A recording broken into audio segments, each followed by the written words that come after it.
Good evening, ladies and gentlemen. Thank you for being here. My name is Anshul Rustaggi on behalf of Avid Learning and our partners. Welcome back to IFPI for our second talk on NFTs. Out here, we've actually done a few more. We had promised you guys the last time, I don't know if you all were here, in May we had done a session called the NFT Explosion, Decoding the Latest Disruptor in the Arts. And we promised you we'd be back with more, and that's why we're here. But that basically kick-started a journey for Avid Learning and myself. In fact, in September, Avid Learning partnered with EnGendered and in New York City and presented a talk, actually the opening chapter of the Jaipur Literature Festival, with a discussion called The State of the Contemporary NFTs in the Global South. In case you want to check out any of these recordings, they're on Avid's YouTube page, so do look at them. It's quite interesting insights. This time we have lots more in store for you. We're going to take a deeper dive into the world of the metaverses, understand the dynamics of Web 3.2, and look at some of the blockchain-powered NFTs. So we have to start now. So imagine this. Today, Friday the 14th, you and your avatar are gearing up to attend an evening talk in Xionverse. Correct pronunciation? That's right. Playable NFT metaverse. You enter the gates showing a Malhaar NFT ticket, right? And dazzle everyone with the AI artwork you've created. Unfortunately, our artists had to drop out last minute through Tandem software. 3 hours had passed in the blink of an eye and the closing time.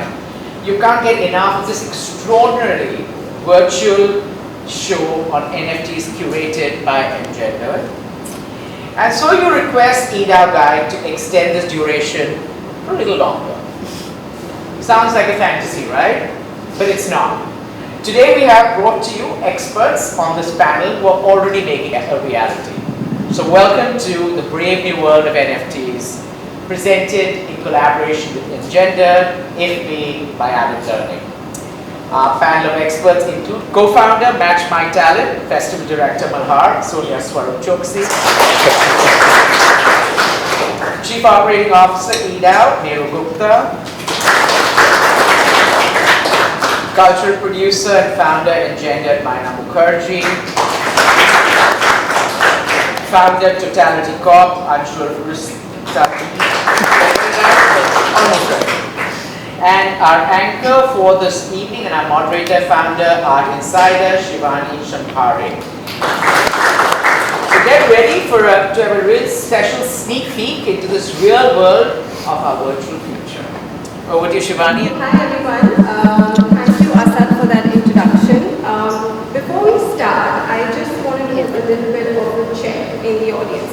So, how many people know what an NFT is? How many people have interacted with NFTs? Have you created one? Have you bought one? Just with a show of hands, if we could.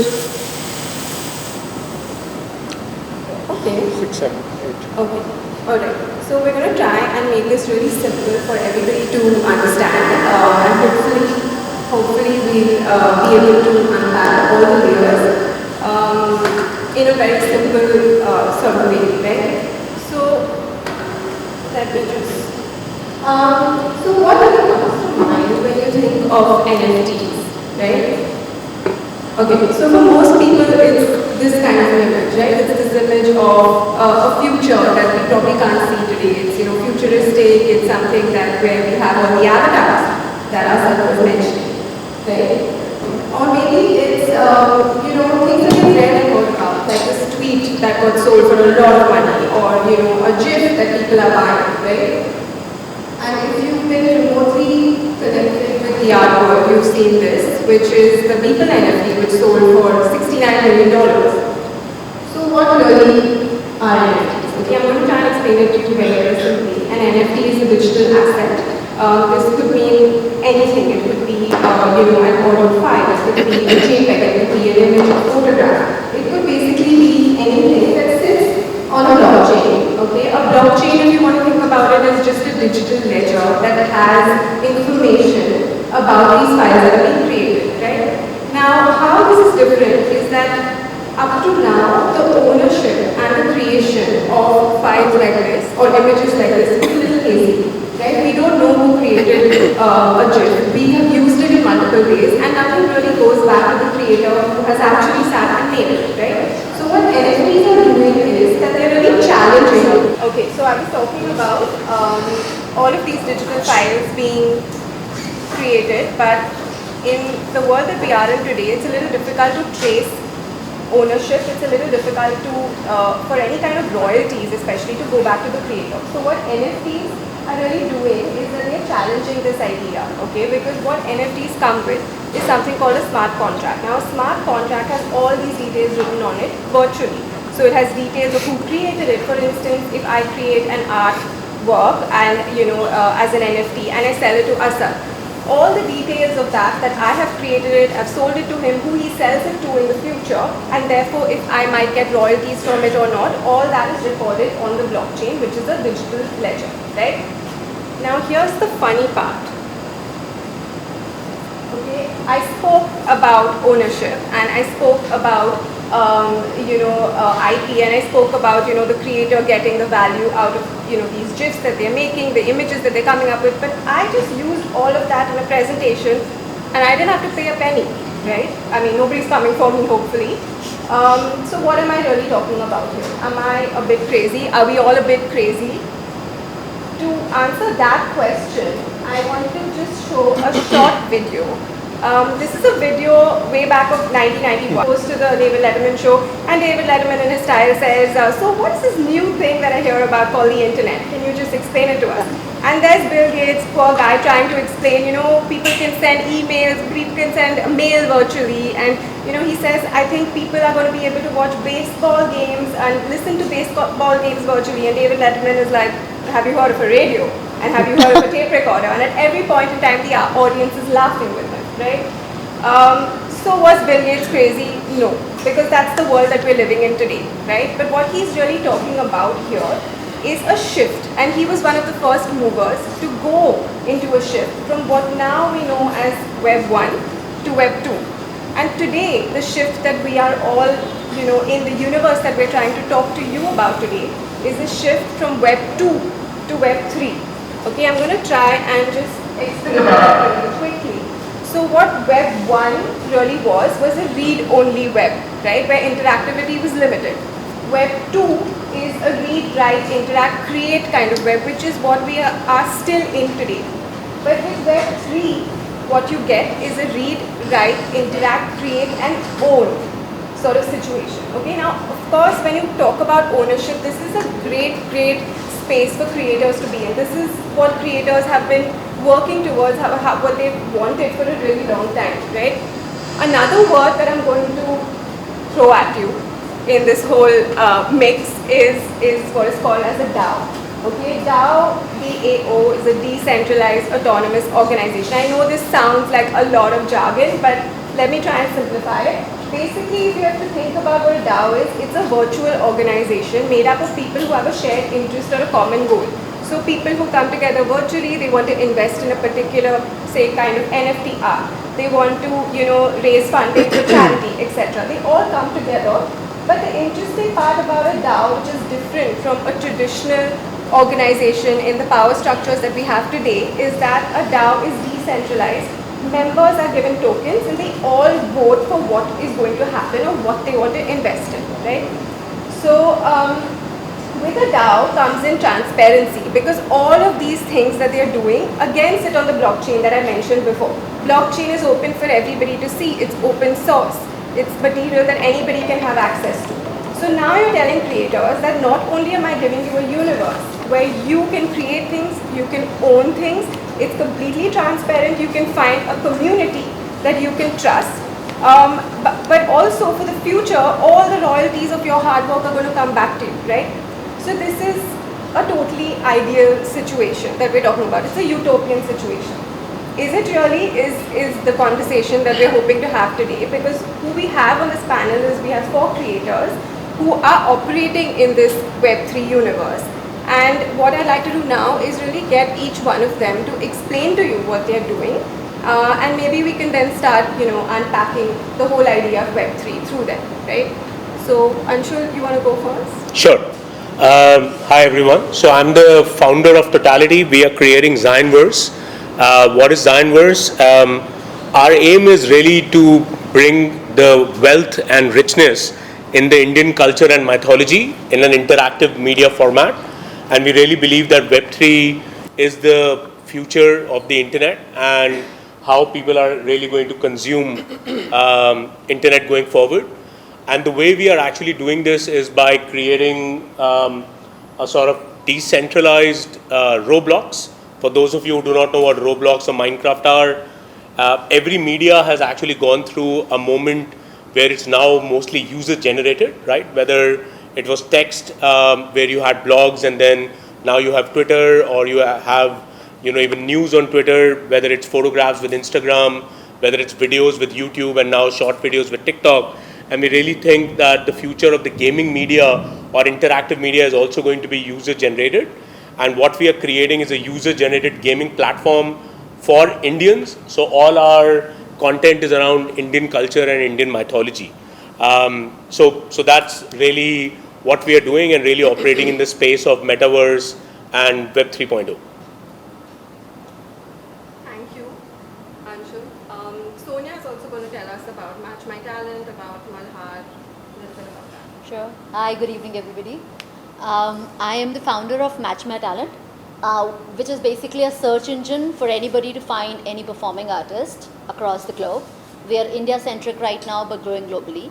The idea of Match My Talent and the Malhaar Film Festival at the core remains the same, which is empowering the creator. The power actually needs to be in the hand of the person who is creating that art. I'm sure we all agree to that. But since we also know that that's not really been happening, so at Match My Talent, we've been creating structures and processes to enable that. So the search engine is the first step, where you type in like looking for 24 to 40-year-old male actor athletic body, and exactly that kind of people, however many we have in our community, shows up, So now this is not influenced by anything. This is real people, and it didn't take even like maybe 2 seconds to get to know a person who didn't exist in your horizon, and this person is an artist, right? So the accessibility to the artist has always been a challenge, and that's what I've committed my life to solving too. So search engine is one part of it. Now comes the Malhaar Film Festival. It actually just started last year in the middle of the pandemic. We were about 28,000 people on Match My Talent that time, and of course, pandemic was crazy for all of us. So as somebody who's responsible for my community, I just was wondering, what do we do with these people to keep them just mentally agile, just to do something. And of course, motivation talks were not needed. So it was like real stuff. So Malhaar, the film festival, got created out of that need, that can we just go around the world and collect whatever moms and pops and sis and brothers are creating. We're not looking for awesome films. We were looking for what's happening in your life and what's happening in your life, and is there a way that you've documented it. The idea was 20 of us will just sit, and the 28,000 of us will just sit and watch, And that actually was a very, very humble effort, but that just very organically reached 26 countries, and so it became like a really big thing. So this year, of course, our commitment became larger. What was very evident in learning from last year was creators are in leaps and bounds. It's not in imagination. They are creating no matter what. Now, what can Match My Talent do to make sure they get their dues in bit forms? So this year has been an experiment with Web3, the blockchain, the tokens. And while we are yet to come out with a token is basically a currency, a share of in the typical word, but we are yet to come out with that. We're right now writing a smart contract. But what we did was, the filmmaker, for him or her to know that they can actually own their content. And trust me, it's alien concept. You make a film and then you want to just give it away to somebody so that you distribute it, and you're ready to let go of everything in that process. That's who a creator is. So that ownership is very alien, and we wanted to just make sure that we start to experience that ownership is fine. It's good to experiment with. So Malhaar has been a wallet-driven and NFT-driven festival, where the entry to the festival has been through the NFT, and there are lots of benefits that's the beauty of NFT, that you get to attach utilities with it. So our NFT didn't finish like a paper ticket at the festival. All the people who have NFT of Malhaar are going to get discounted tokens of our company. So they're going to be pretty much a part of our company. That's the utility we had added into that. more on the festival as we go further. Thank you. Thank you, Sonia. Myna, you want to tell us about your practice? Yes, hi. Hi everyone. Thanks Asad for inviting. And like Asad said, we've just come from New York after doing an event together called Technique Disruptors 2. But I wanted to back up a little bit and talk about my journey as a curator into the world of NFTs, which is slightly different coming from a traditional art world. My background is in arts and human rights. EnGendered is a transnational arts and human rights organization that focuses on the politics of representation and pays a lot of attention to marginalities and to issues that are not talked about oftentimes, like gender and sexualities. So how did I start? I mean, I have a tech background, but about 2 years back I was invited to curate what was India's largest exhibition called Hub India to Italy, which was to 3 museums and to one of Europe's most pivotal art fairs called Artisana. And we were able to take over 63 artists and 600 works across the globe right during the end of the COVID period. And while the exhibition was fantastic and we really felt like we had done a lot to enhance representation, one of the things that we realized while we were going through the process, this is me and my co-curator who was Italian, was how difficult it is to represent South Asian art in the global world. You have so many interruptions in between, whether it's customs, whether it is the expense of shipping works from one part of the globe to the other part of the globe. And even though it was a very sincere effort on our part to show more than the 10 artists that generally make it to an international front, it was still incredibly obvious that the artists that we were showing was part of a gallery ecosystem, which meant that if they did not have a gallery representation, it was very difficult for them to be visible on the international front. So of course, we thought next about, it got me thinking about, what about digital art? Because digital art is a way to definitely, access work from across the world and anyone can see it. During that same time, I met, I did it was India's first AI solo show, artificial intelligence solo show. And one of the things that I kept hearing from the art world in general was that there was a lot of reservation against digital art. There was a lot of skepticism around sort of like the depth, the scale of production, the presentation of digital art, which was only limited to screens. So the attempt with Harshit Agarwal, who was a very well-known AI artist, not just in India, but across the globe right now. We did the show at Imami Arts in Kolkata called Exostentia. And the idea was to think really about the aesthetics of digital art and how that could be expanded, how AI art could be presented differently. And we worked, it was a very successful show. It was very surprising. MIT Media Labs called it the best solo AI show that they had ever seen, and that was an easy thing to do because there are really just 2 solo shows for AI that have happened. So that was not a difficult. He is also from MIT, so that did help. But I do think that the show really changed. It was a journey for both the artist and for me as the curator, as well as the institution that presented it, into sort of pouring into sort of scale, depth, and thinking about digital art in a different way. I also worked with Raghava KK. One of the other things then was to think about the process of creation of digital art. Oftentimes it becomes very flat when you see the end product, and that's the only thing that you see on the screen. The obvious, the process, which is so important from the traditional art world, sort of gets lost.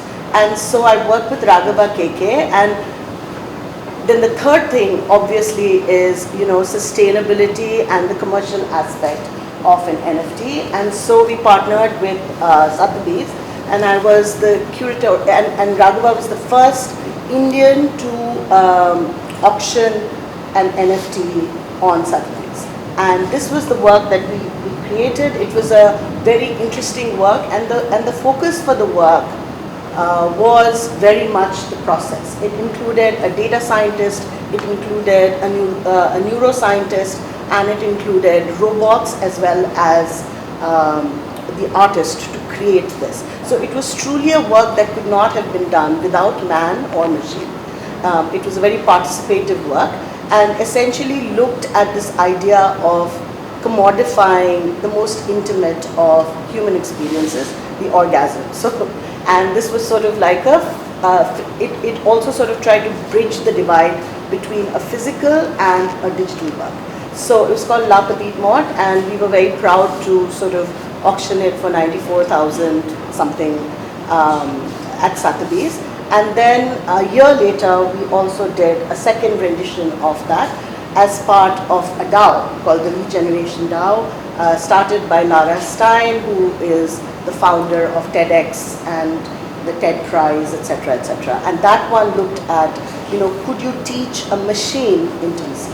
So, there were two ends of the spectrum. All of these were then turned into NFT. So the reason that I'm going through all of this is to look at the vast breadth of what an NFT art could be, because oftentimes the understanding of an NFT art, like you said, is very much only from the gaming world, which is fantastic, but also we wanted to change and bring in the art world into sort of validating this newer, exciting sort of space that is growing. After these two experiences, I was also on the jury of something called the Lumen Foundation, which is gives an Art and Tech Award every year and has some of the best art and tech artists from across the world. And we decided that we would do a Global South exhibition called Technique Disruptors, one during the India Art Fair earlier this year. And then we decided to do Technique Disruptors Part 2.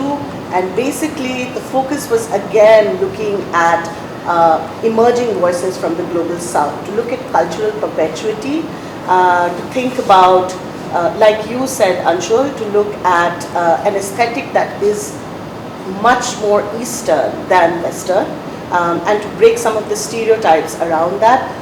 One thing that we always talk about representation from the East is that when you think about time in the West, you think about it in a linear fashion, as in everything is moving forward, which means it takes you further and further away from origin. Whereas when you think about time, and if you think about all sort of practices of art making or craft or anything from the East, you always think of time as a circle, which means that everything that is old is now new. And if you look at sustainability, or you look at all of the things that we talk about these days, I mean, our craft traditions very much have that. So both these shows sort of looked at several things that emerged from the Global South in patterns. And this is an artist called Miniataru, who's also from the Lumen Foundation. We found her, she got the Global South Emerging Artist for the year. And I don't know how well you can see it, but she basically looked at reversing the effects of colonialism, a sort of mythical space looking at Benin bronzes. So the one on your left looks at taking Benin bronzes. I don't know how many of you know it, but Nigerian Benin bronzes were sent back, but the only sort of colonized, during colonization, a lot of the Benin bronzes were taken, just like the Kohinoor diamond, or a lot of these things were taken from the east and taken to the west. This was one of the only examples, the Benin bronzes were one of the only examples of an expatriation back to the parent country. And one of the things that we also explored in Hub India was looking at art from the lens of a reversal of colonization. So we thought that this was really fantastic, where if to look at all of these very, very typical images of works, artifacts, what would happen to them if colonization had not happened? I'm just going to interrupt you right there. We're going to get into a little more detail Sure. into the NFT works a little bit later. Okay. Maybe we can just Sure, hear absolutely. from Mairu and then have our conversation. Absolutely. So the success of this session will be if one of you all buy Myna's NFTs at the end of the We session. did very well with the selling actually. I don't mean to brag, but So hi everybody, I'm Mairu. So I am actually pretty new to the Web3 world. It's only been 6 to 8 months. So my fellow colleagues here seem to have like a lot of background and depth. But I was a media entertainment guy. Helped launch the NBA basketball, the NBA league in India, and then I was heading the music business for Sony. Previously to this job. What really inspired me to get into Web3 was, the utopian vision which Shivani was talking about of decentralization and actually belief in the fact that, ownership can be put in, in the hands of people back from, the top 4 or 5 companies which have 80% of, the internet today. We are far from that right now, but that's what we're trying to do at eDAO, or also known as Entertainment DAO. In one line, what we're trying to do is bring companies, IPs is like, IPs mean intellectual property such as, T-Series has a lot of songs, right? Or Disney has a lot of films. So those IPs, they want to launch on the blockchain as NFTs. We're trying to help creators get into this space, and also brands to come into this space.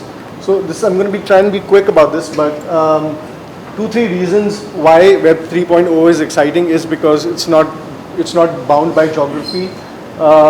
It is, like Shivani said, it is a gateway to the ownership economy, and also it is a truly immersive way to engage with fans. Is because primarily when you're talking on an Instagram to your fan base, you're only able to reach 5 or 10% of them, whereas with Web3 there is no intermediary, so you're able to talk to everybody in a very deep, immersive way. That's another reason why it's nice. And supercharged patronage is, if 100 of your fans paid $100 a year versus you got 5 million views on YouTube, you'd actually make more money with the 100 fans who'd actually be, true fans of yours, for example. So therefore, Web3 is not a promise of, reaching billions of people, but it's actually a promise of deeply engaging with your fan bases, right? So actually, we're going to skip this presentation and just quickly talk about what eDAO does. Right now, how we are helping these people come into Web3 is we have a design studio, tech stack, multiple different services and products. But essentially in India, the narrative around NFTs has been very weak in the sense that we've seen a big celebrities launching their NFTs, but it's mostly been wash trading, which means people who are listing their NFTs, either them or their friends are buying it back. And that's like open data on the blockchain, so you can tell what is, what's truth and what's not. But and that's primarily because the bear market has also hit us now, which is, which means that a lot of people do not believe in the promise of buying NFTs and selling them because they're not able to make profits, which was essentially NFTs were a tradable commodity and asset where you could make quick money. That's how people used to look at NFTs until a few months back. Now that narrative is about to change and is already changing.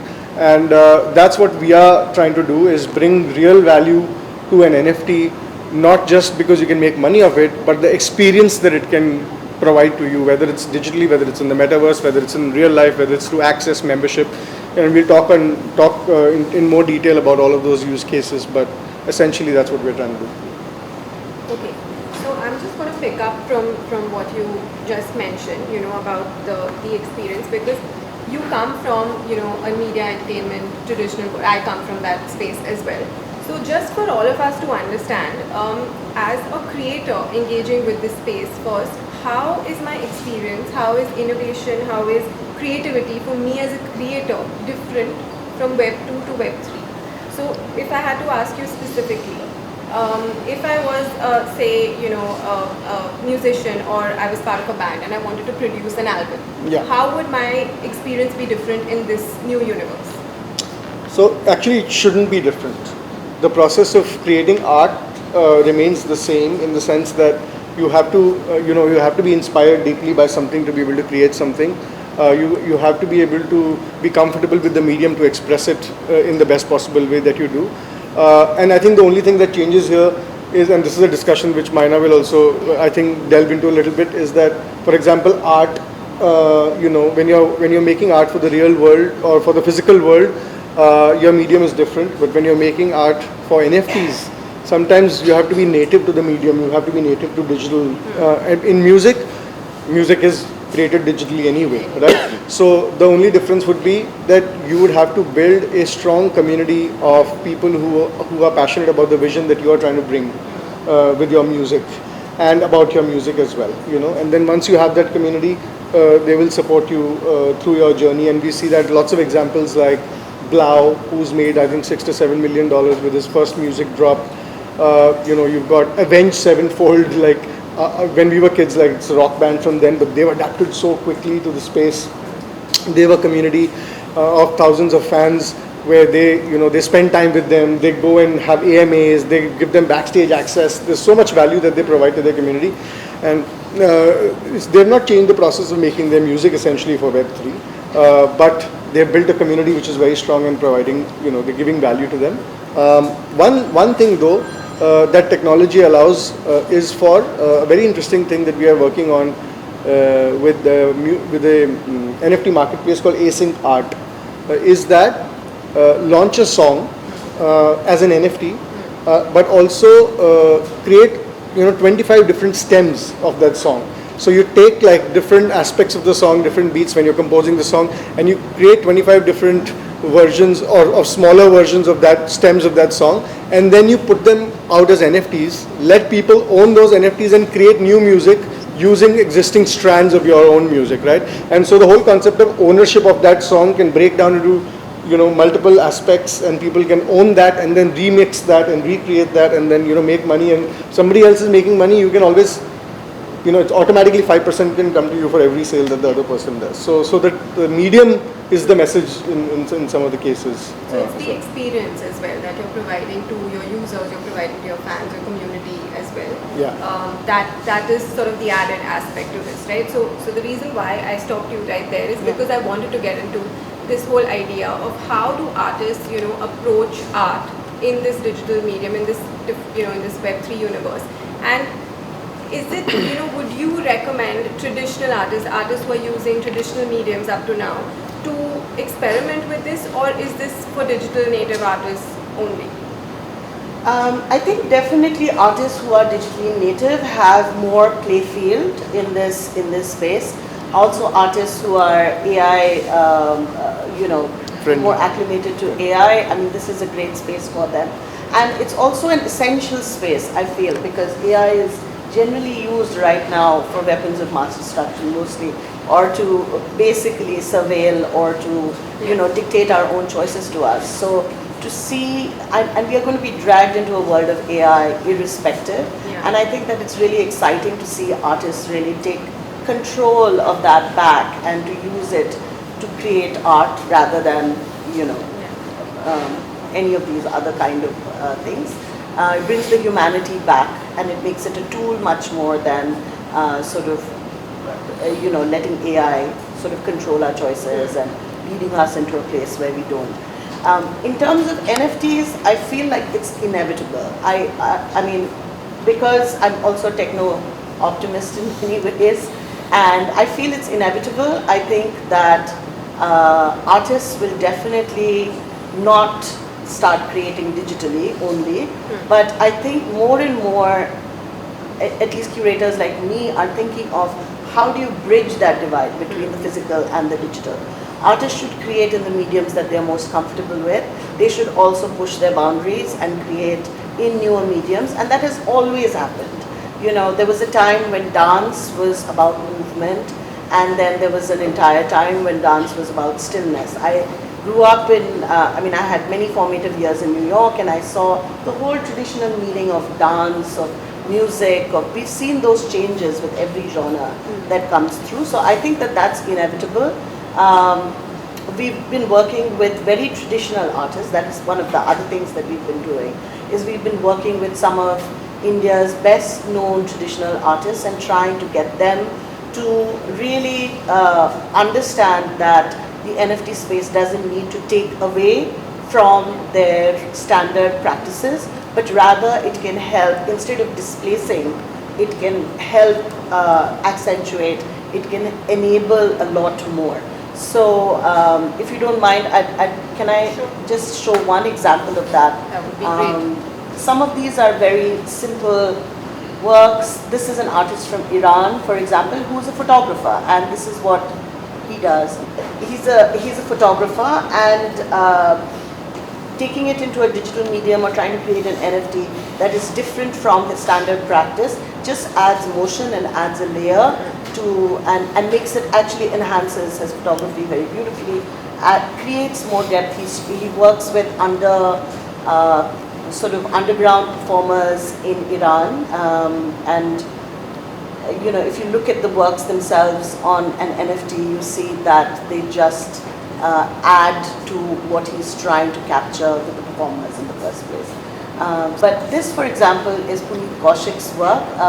He's considered a master materialist, very much works with a lot of craft techniques across India.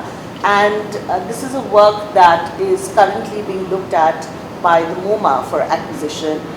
We did if I click on it, that's the work. It uses these Tibetan prayer beads to talk about the geography of violence around, around a particular space. But we used augmented reality to create this layer of what he was trying to say with the beads in the first place. So, it doesn't take away from the work at all.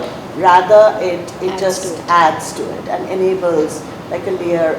Similarly, this is Seema Kohli's work. These works, she's a very well-known artist, works with Indian motifs, and this is the Hadith, and that's the Yogini Tarini tradition, looking at the syncretic culture of India. And just to have something like this, so both of those works can be NFT. They look beautiful. They went through some color correction from their original works, but it also, the NFT also democratizes it and allows editions for it, because these are artists whose works would otherwise sell for 40 lakhs, 50 lakhs, and now these NFTs can, it's the same idea as a limited edition of prints, but it's in a digital space. And she's also starting to push and add animation to one of her works. So these are the ways in which we are kind of letting artists. This helps. This is another artist called Vasvo. If you look at it, it archives. It archives sort of his photographic practice and helps document, over 20 years of work in a single NFT. So just the digital medium is a very fun medium to work with. I think artists will realize this more and more, but gently they have to be coaxed into it. And like I said, it's inevitable. Okay. Those were some really great examples actually to really make it come alive, I think. But Sonia, coming to you, do you, was that your experience as well during, when you did the whole film festival, when, as a filmmaker, a young independent filmmaker, what does this space really allow somebody to do and experiment with in a similar way? Are there these layers that can be added on as well?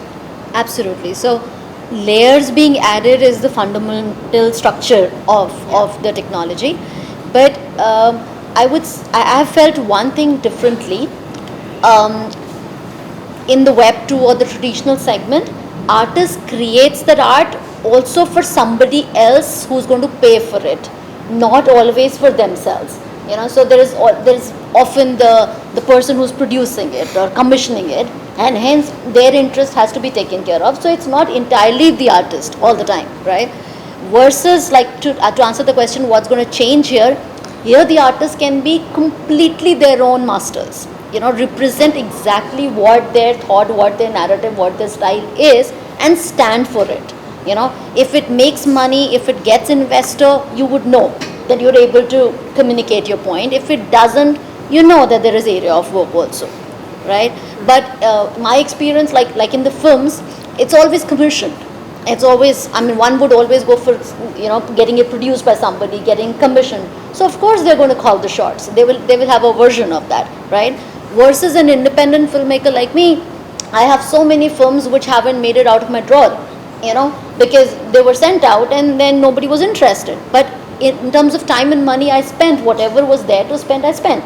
And there are millions of people like me, So on Web3, that's a big freedom that's available, Connecting to your community, your Connect- people who, are interested and invested. And, First, create what you want to create. Right. First is that, right? And then have a way to show it. We were creating what we wanted to create even earlier, like all these beautiful pieces somebody's created because they wanted to create. After that, one doesn't know what to do. So if there isn't a buyer, there's a pit stop there, right? What do? Put it on YouTube. Are you going to get anything about it? No, bad idea, right? So that itself, that's got now first create, you have a channel, now you create your community. Talk to it the way you want to. Put in a point that you are so passionate about. And then if that enrolls, there you go. That's your real market. So that's what's definitely the differences. right. Anshul, I feel like this was already happening in the gaming world. So why are NFTs like such a big thing in the gaming universe now? What is the value addition that a user is getting, a creator is getting there now? Okay, this is going to be a little bit of a long answer, so please bear with me. So I think when we look at NFTs or any digital assets, so gaming, as much as we work with science and creation, it's really intrinsic for what is the human drive, right? So a lot of people ask, like, why are all these other NFTs selling for millions of dollars? Like, what was the reason? And the biggest drive was actually social status, right? So if you look at a Bored Ape or a CryptoPunks, the reason they were going to do AI art is that if you have to give social status, you also first have to have some sort of similarity. There has to be a difference, but also a similarity, right? And the reason to do AI was that you needed to replicate like tens and thousands of the art and needed to add a differentiation factor, right? So now I have 10,000 of these NFTs, but some of them are much more rarer. Suddenly I have added social status because if I get the rarer one, I am someone of more importance, right? So the CryptoPunks, even though, why was it at some point worth $1 million? Because I could tell people who could understand what a CryptoPunk is, that I am the person who has that social status and you need to regard me. And, status is very difficult to get, right? Money is a lot more easier to get. So it was very obvious for people to substitute money for status, at least for that group of people. So that's one.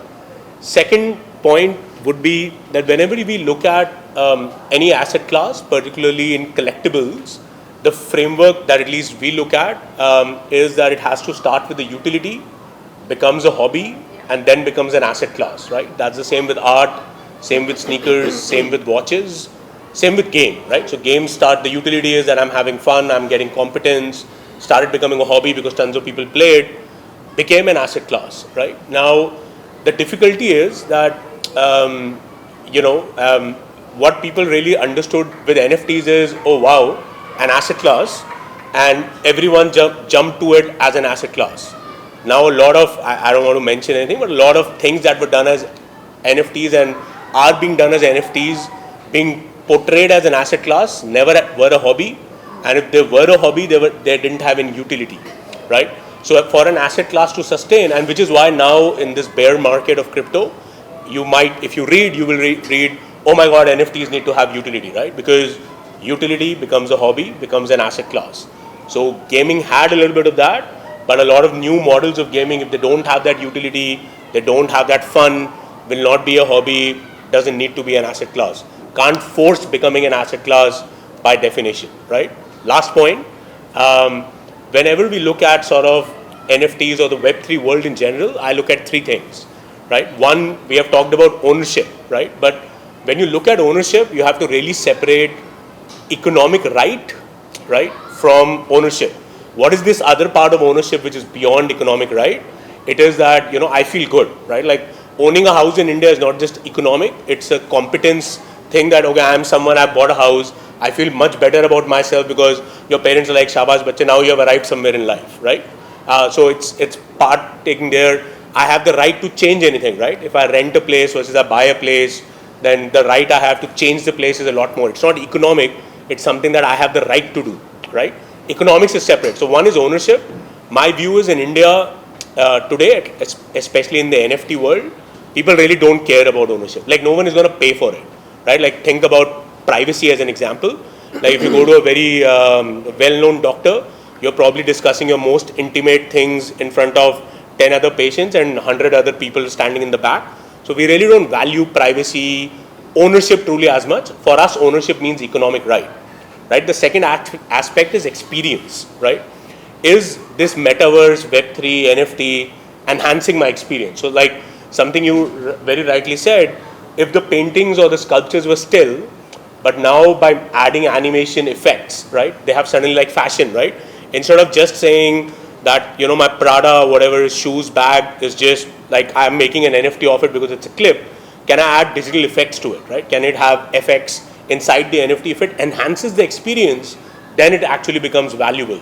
And the last is economics, right? So right now, the biggest part of why Web3 is actually very valuable is this economic incentive, right? So for most people, if I'll say, why is Web3 going to get the adoption across the board, right?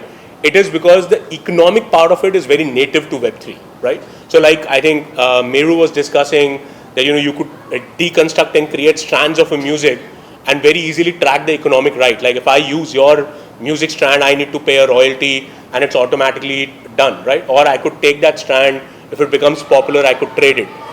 It doesn't mean that it cannot be done in Web 2, but it's more open source. It's a lot more native to do economics, which is why people compare tokens or NFTs to currency, because it's a lot more native economic transfer, right? So when I think of, long answer, but when I think of NFT, whether for gaming or in general, the highest priority is economics. The second is a little bit of experience.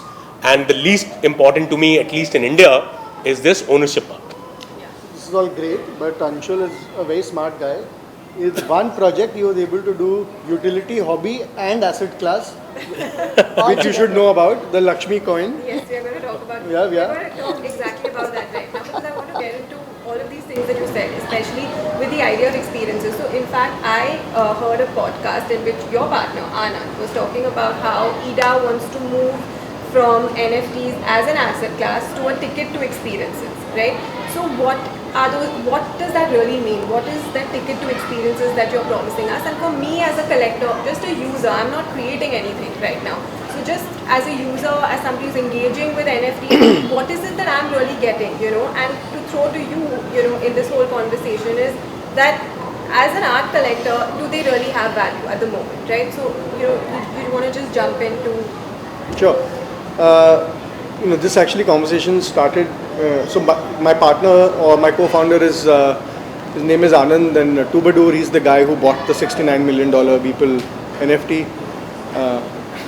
When we ask him why, the answer, there is no answer, it's bull market. That's another point to talk about. Like, why did they invest in that particular piece of art? And then therefore that becomes an example of what, you know, NFT art is, right? So again, we'll we'll get talk into about that, it. Yeah.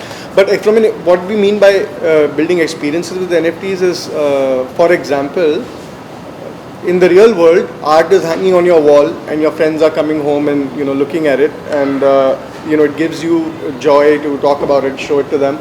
In the digital world right now, it's in some wallet in your computer which hardly anybody is looking at. So there is no really social value of it in that sense, except the fact that you own it and that you're supporting the artist or patronage, right? So we are saying, how can that NFT which you own actually give you experiences in the digital world as well? So for an example of that is, we are planning to create, for example, high definition avatars, not the ones that, you know, you see with the more cartoony ones, the more photorealistic ones, so they actually look like you. And we're saying that the NFTs that you own across art, music, film, your favorite celebrities, are the cultural graph that you make as you traverse the internet. When you collect each of these NFTs, as basically you're saying, I'm interested in Led Zeppelin, or, you know, I'm interested in Beeple, I like, these are the things I'm passionate about, and therefore the avatar that is created you can actually adorn or accessorize that avatar of yours with those NFTs. So plug and play. So your avatar is soul bound to you, which is, actually forget that word. Your avatar is yours and it is, your asset that you own. And all the culture that you sort of touch, gain, own is then you can represent yourself with that, right? And so, and what do you do with that avatar, right? The next question is, okay, what am I going to do with this avatar? I mean, we talk about metaverses, but there is not much adoption right now. But there are metaverses like Roblox, which have 150 million users a month, right? So there are virtual worlds that already are very, very populated. So we want these avatars ultimately to be interoperable, and you can take your avatar into a metaverse. And I think a lot of 20-year-old people and younger than 20-year-old understand exactly what I'm talking about, because they are like, there's one short anecdote. My friend Adil Hussain, the actor, his son wakes up in the morning at, like 14-year-old son wakes up in the morning, he goes into Roblox and talks to his friend who's going to meet in school, but they meet in their German cafe which they own, and they put on their headphones and they talk about what they're going to do in the day and plan the whole thing in Roblox, and then he shuts his computer down, then he goes to school. When he comes back, he's again on there. So a lot of hours are being spent by the younger generations online in the virtual world. So we feel like these avatars, which basically become a personality of who you are, can go there. Instagram has launched, profile picture NFTs, where your profile picture will be verified. The ownership of that is verified on the blockchain. You can't just put a JPEG up there, right? So you can use your avatar there. You can, when you walk into a Google Meet, but you're lying on your bed, you really don't want to show your face. You just walk in there with your avatar instead of, your face. That is the same avatar which you have adorned with all these NFTs. So therefore, the use case of the NFT and how does it add value to your digital life needs to be built. It's not built yet, and that's what the bear market is doing right now, where people are like, oh shit, we need to actually create value for people rather than just, selling these. Yeah, so that's very interesting. I know Sonia has a very different opinion of this virtual meeting and all that, which we'll talk about. But Anshul, you want to tell us about Zionverse and the Lakshmi NFTs, because there's a very key element to that, which is the desiness of it. You're pacing it completely, in the Indian environment. So why is that, and how did the Lakshmi NFTs do? You want to just tell us about that? Sure. So why the Indian culture and the mythological element? I think when we are talking about our aim to build the metaverse, which we started doing in July 2020, our idea was that we wanted to build a place where you can digitally hang out, right? And for us to digitally hang out in any place, one of the important aspects, again, as an emotion, is that I should feel like I belong here. And for most of the applications we use as Indians, they are a localized version of the foreign application, right, where the language is really what the changes. And when you're doing interactive experiences, actually it's a lot more than language, right? Everything, what the art style is, what the language is, what my interaction is, how do I wave, is it a namaste, or how do I talk and walk, has to be very Indian. So our idea was, look, all content we will create is around Indian culture and mythology. Obviously explaining metaverse before Facebook rebranded themselves as Meta was very difficult. Mairu and I were talking about that. Even my mother thought that I'm crazy, right? But as soon as Facebook rebranded to Meta, she became very proud of me, because at least Mark Zuckerberg was doing it and I started doing it earlier, right? So at least I was on the right line. And really we thought that, look, that was the right time. Diwali was coming. This is October 2021. So we launched with the Lakshmi NFT. We sold 5,555 Lakshmi NFTs of different rarity. Each one was $101. So we sold for a little over 4.5 crore rupees, all in India. So we have been so far the largest single NFT drop in India even till today. Hell yeah. Super smart. and the idea was that, like the framework we talked about, there is a connection because it's Lakshmi NFT, so everybody had that relatability, but that's not enough. Obviously we created really nice 3D art, all inbuilt, so there is a good experience. But the utility was also, we were giving an economic value, Lakshmi, the goddess of wealth. So we also said that, there will be certain wealth that you can attain when you get these NFTs as sort of certain returns. So our experience was obviously in the bull market, $101 NFT went to as high as 2,500. There isn't a lot of trading right now. Probably still the price you can buy it at today is probably 1,500 still. But the idea is that this is now, we are trying to build more and more utility to get people to not just have that, pride in owning an NFT, but it has to, like I keep saying, it has to come from the fact that there are, further utilities and the community is actually engaging on a constant basis.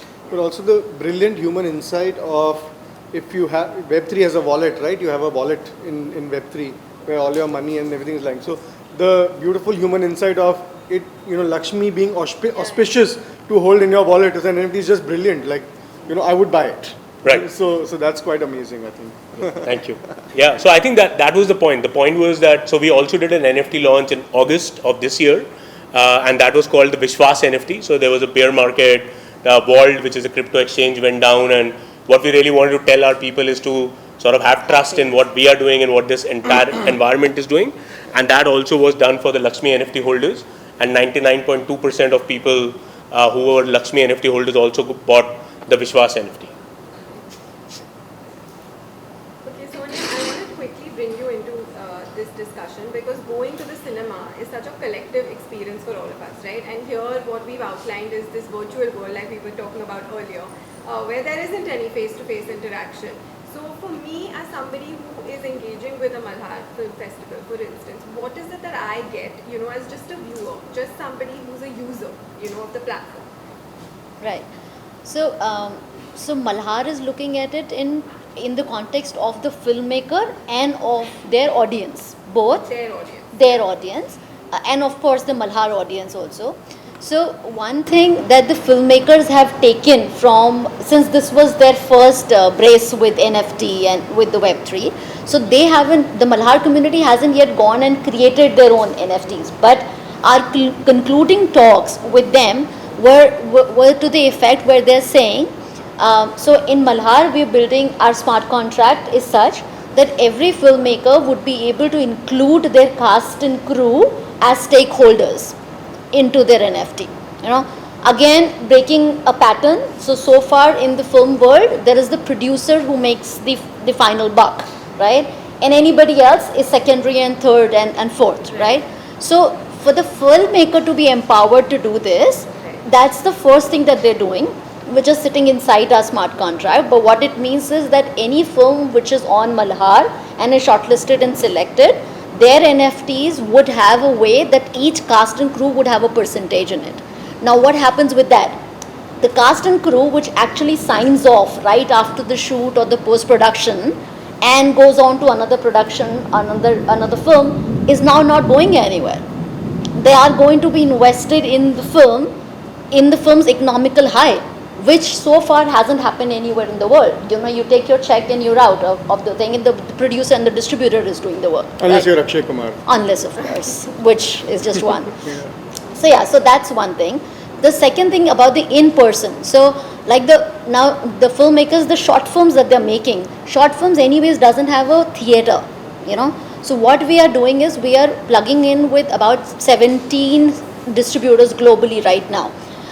These films which are getting shortlisted are getting displayed in New York and in, India doesn't show up as of now in the acceptance radar. So it's the West which is taking on first, but of course India will come in. So they are taking these films onto the theaters, but the people who show up at the theater gets an additional NFT of the filmmaker's next film. Okay, so it's only for the people who show up at the theater, right?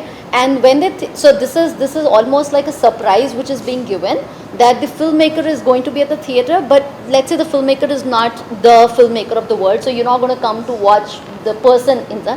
But when you turn up, there is a surprise that the music of the film, let's say, is going to be in an NFT and is going to be given to you. Right? So this is an incentive for people to pay for the content and to come in person, support, to have that in-person feel, but then take back something very valuable. Like who had the rights for the film before that? You just listen to it and dance in that, right? Yeah. But now the filmmaker is very happy, and why? So another technical term is the fractionalization, So in the NFT world, like otherwise, if I give it to you something, I have to give you the entire track. And I can give the track to multiple people, that's okay, but I have to give you the entire track. Now, in the concept of fractionalization in Web3, you can actually break down anything into any number of parts. and distinction can be anything.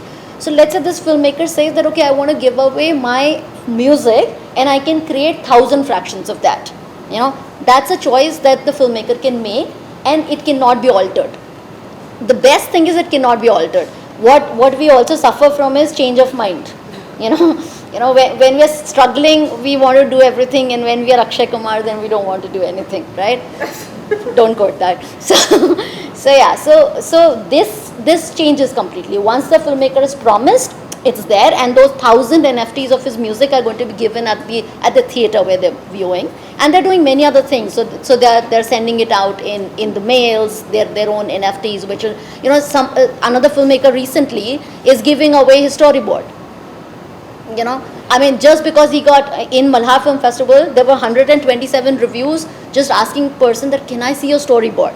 Like with filmmaker community, that's how the mindset goes. Dude, how did you do this? What's the storyboard of it? So he thought that was valuable. He said, okay, I'll make an NFT of it, and it goes free to everybody who bought a ticket to watch my film. Right. Now this is IP.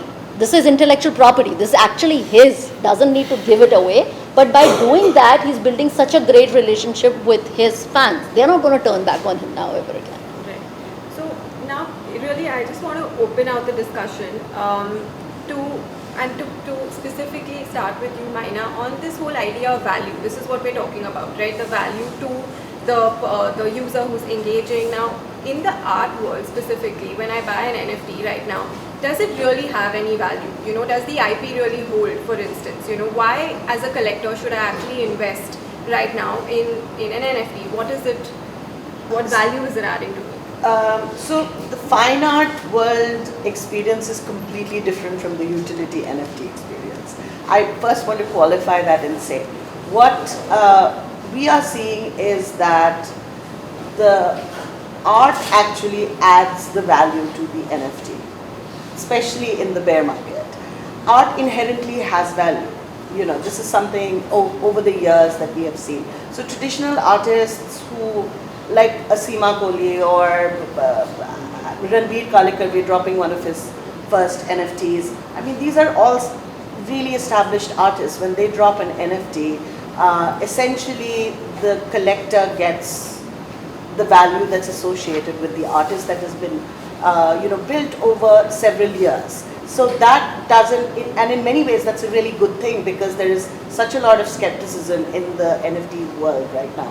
So Jack Dorsey's Twitter NFT sold for several millions, but then could not get a resale for even, I don't know, $249 or something like that, right? Yeah. So in a market like that, how do you actually create value for the NFT?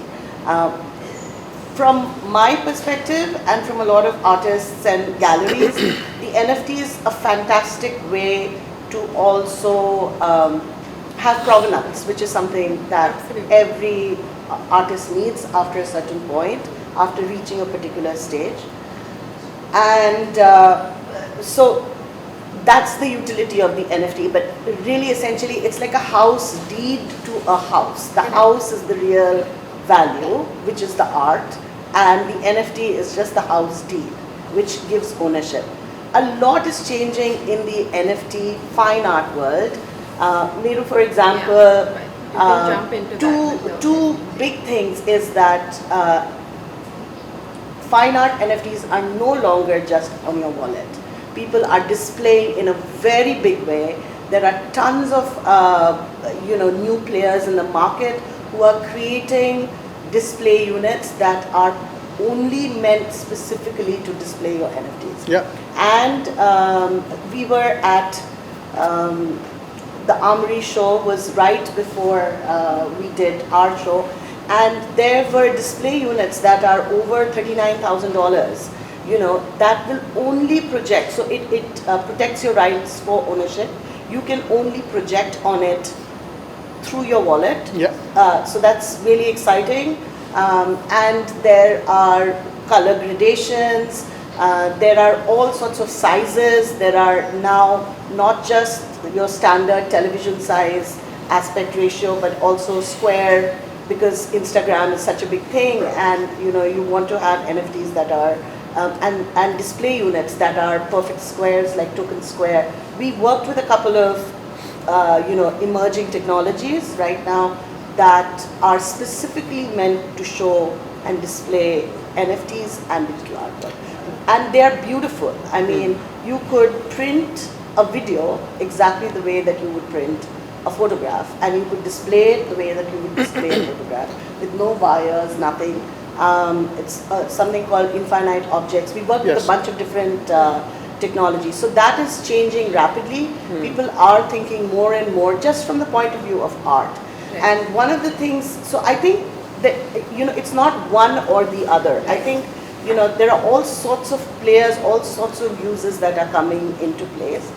One of the things that I do want to talk about is Anand's acquisition of People.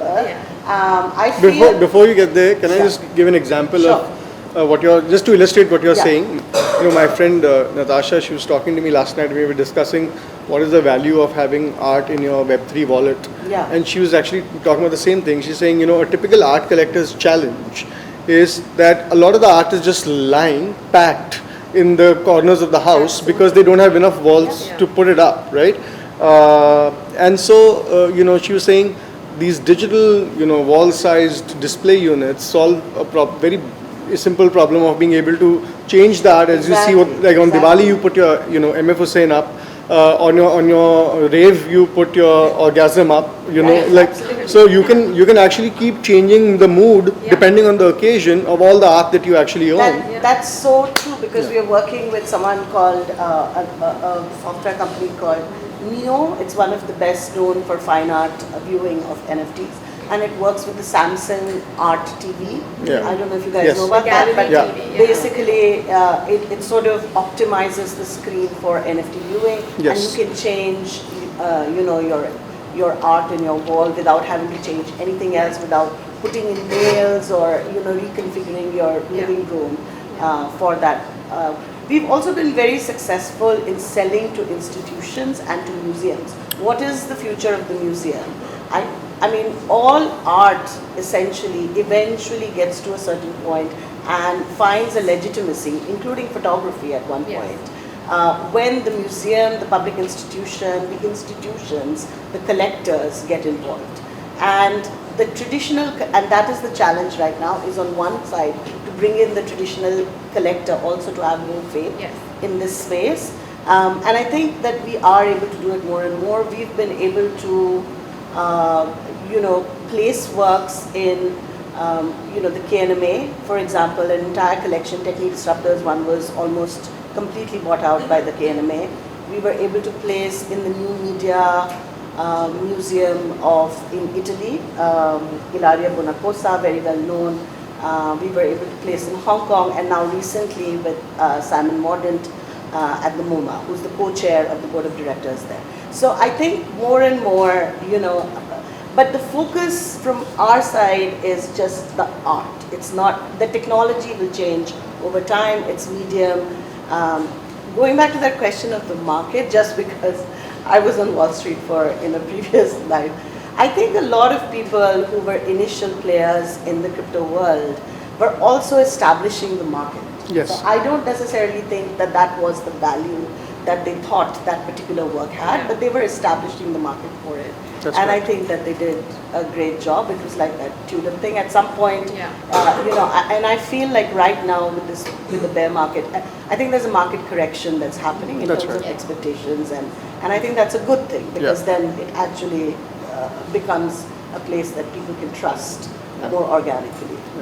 So exactly that. Coming to the point of trust, and as somebody engaging with this space, and when you're curating, for instance, an exhibition of digital art, are you looking for certain things, because that's what you're presenting, to collectors, saying that hey, this is interesting NFT art, right?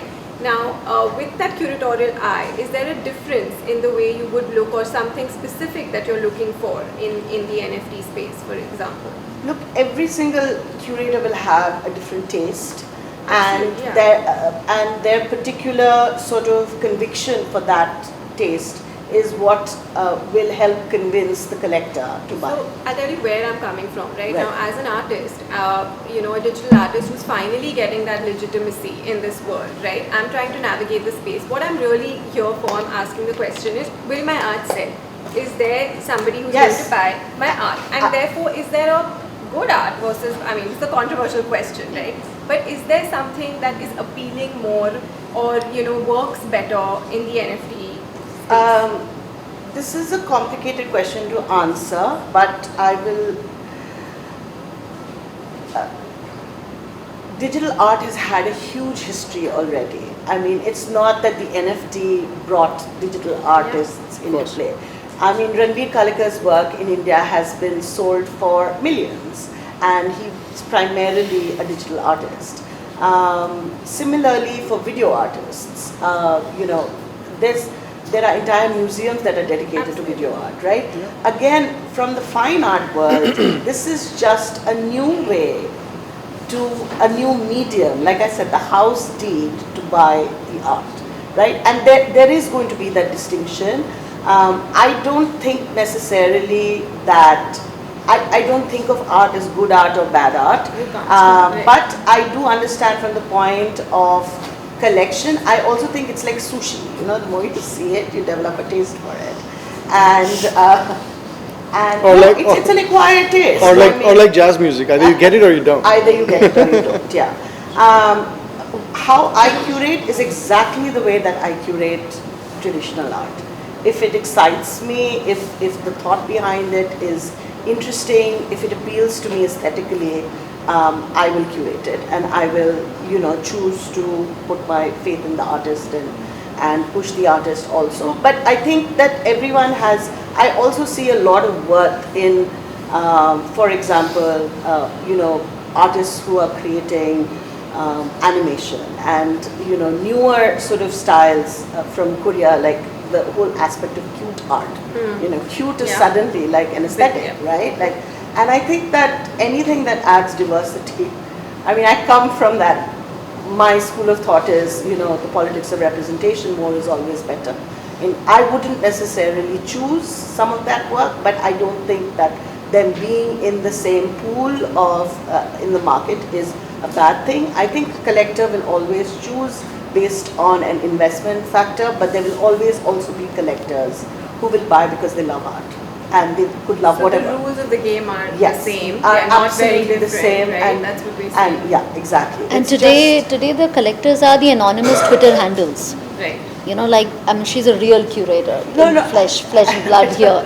But no, there are lots of there are curators who are now, collectors who are now we are educating them about how to use the NFT as a utility to build provenance for themselves. We are also talking to different museums, etc., to use the NFT as a way to archive lots of projects. There are so many, if you go to academic institutions in India, for example, especially visual art academics, there's so much that gets lost in history. Absolutely. And then, so many artists who this is a way for the university to be able to archive through NFTs as well. So there are many utilities, and I think many use cases.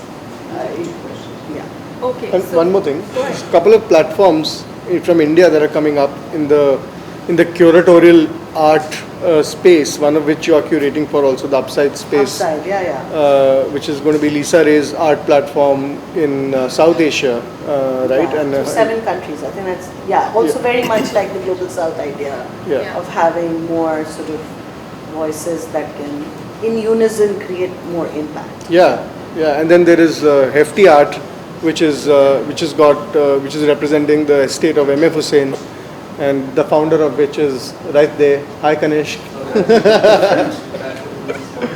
So a bunch of platforms coming up, and very much in the curatorial space only as their USP. So I think all sorts of players are going to be needed. I mean, we need creators for sure. We need people who will add utility. We'll need fine art practitioners. We need curators, museums, everyone to have more of a vested, and more avid discussions led by us. Okay, so we've really sort of laid out a lot of different ideas here. We hope, we were able to give you a little bit of a taster into this world, and now is really the time to ask all the questions because they're here. Does anyone have any questions? My question is no particular person, but I find that for somebody, so I'm a traditional artist, I like to draw, write on paper, and I find it a little difficult to move to this world which seems like a funnel to me. Okay, what would be like an easy way, or like something like NFTs or metaverse for dummies, which if something like that exists, which we rules like we can simply read and go through and figure out, okay, these are the basic rules of the game and let's figure out the way forward. There's a lot of material. That's his problem. That's the problem. That's previous talk. Yeah. Talks Actually- like, Google. There is no definitive resource that's going to. Actually, it's not a bad idea to write NFTs for dummies. It's not a. Yeah. Web3 for dummies is actually a great idea. We can But- NFT that book. But like for example, not doing this is not a plug, but literally this is what we are trying to do is handhold creators and IPs, into this space. So if you want to reach out, to the eDAO handle or whatever, we will probably most likely, if not educate you ourselves, connect you to one of our partner platforms who are doing this, who are curating artists for Web3, and I think that will be a handholding experience for you probably. Yeah, you just have to identify some legit places, and people are putting in material because everybody self-learned in the last 2-3 years only, 5 years. So it's there. Also marketplaces, newer marketplaces that are emerging more and more, if you were to reach out to them, I think that a lot of them would, I know that we're working with one in Boston, and if you were to reach out to them, they would handhold you through creating a wallet, they'd handhold you through, minting your first NFT. A lot of marketplaces now will also forego the gas that is initially required to mint an NFT. So there's, marketplaces are a good place because they're trying to entice artists to come, and if you were to reach out, I think they could help you. And in principle, the ethos of Web3 is support. Yeah. It's loud and clear. It's there, right? So you would find it. You just have to reach out to people. It's not the same as I scratch your back and you scratch mine. It's like, okay, let's figure this together. Like in Malhaar, we made sure that we helped each filmmaker create the wallet, because our challenge was just this. First, people should have wallet in the first place to explore, and nobody's going to go and do that whole work themselves. So Malhaar was a disguise to just okay, you get an NFT, but how will you avail that NFT? You need to have a wallet, so come, let's do that together. So the 10% of the people who got that through learned it. Now they're on their own. So just follow We something. had a question at the back there, right? What about infiltrations and security and accountability measures? Because honestly, the law, etc., on royalties, etc., is to copyright societies, etc., from IPRS, PPPL, and various other things that are going on. How does one really correct the royalty for this person? Also, what about legalism and ownership of items? Because I think ownership of items sometimes become owner or not. But the minting that happens, the ownership change, you only have ownership over the token as far as I'm understood. So just wanted to understand how, since, and also you was reading about articles that SEBI, etc., all these warns about anybody even, endorsing NFTs or speaking about it, etc. And it's all over the world. So how does one really have an accountability to this particular new universe? And is this something that's developed manually, came up with some self-regulatory authority or so, whatever it was called? But is there anything else, and how will it work in the future? Are you a musician? Huh? Musician? No. You said IPRS. No, that's right. IPRS, that caught me I also. tend to read the music. Okay, great. So I think lawyer. So I can take a stab at it. Law is currently in the weak spot as far as Web3 is concerned. So my suggestion is that if you're creating content for Web3, whether it's film or whether it's music, you should get it copyrighted, and ownership of IP should be through the traditional agencies as well first, and then you are able to represent that right and delegate it to others in Web3. When you sell an NFT of that ownership, for example, and you can represent that ownership through that, right? There is no legal precedent of somebody suing so far and winning or losing these cases in India specifically. In the US, a lot of cases are currently in court already. The problem with SEBI and regulation in India is when you use NFTs as securities, not necessarily NFTs as sale and purchase of it. By that, what I mean is, if I say that I'm selling you my song, or 100 people own my song now as NFTs, and the revenues that I get by the streams of these songs or the monetization of the song is divided back into the owners of that NFT as royalties, that's when the government doesn't like you, because they think, you're using NFTs as financial securities tools for which regulation currently does not exist. But buying and selling of them is fairly simple, and a lot of websites and a lot of platforms are already doing it. Case in point here, and others as well. So it's legal, right? It's pretty good. Okay. There's just one last question. I just wanted to know if you could give us some examples of NFT being used to outline One of the conversations that we had was with Baroda School. They had already an archive, but it's a physical archive. And of course, digitization is always an option. But an NFT then, in many ways, an NFT and a blockchain, the reason the blockchain has become so popular is because of security. So it essentially allows you to archive, long, large periods of data, looking distantly in the future as well. Also, I think MAP in Bangalore is perhaps looking at archiving as well. I had a conversation with, I'm getting Abhishek. but not Abhishek actually, someone else who is, there's another foundation that is looking at the NFT space to archive, more art. Guys, we need to wrap this up. Just officially, we are going to, because Anshul has to catch a flight at 10:30. Good luck with that. But when we had this conversation in May, Ganesh had promised to drop an NFT, to use the right words, which we still haven't done, but we did have this sequel session. So thank you for a wonderful panel for doing this. I actually saw a video this morning where a robot called AIDA was in the House of Lords explaining digital art to the House of Lords, which I thought was kind of interesting. So that's the life we're going to be having in front of us.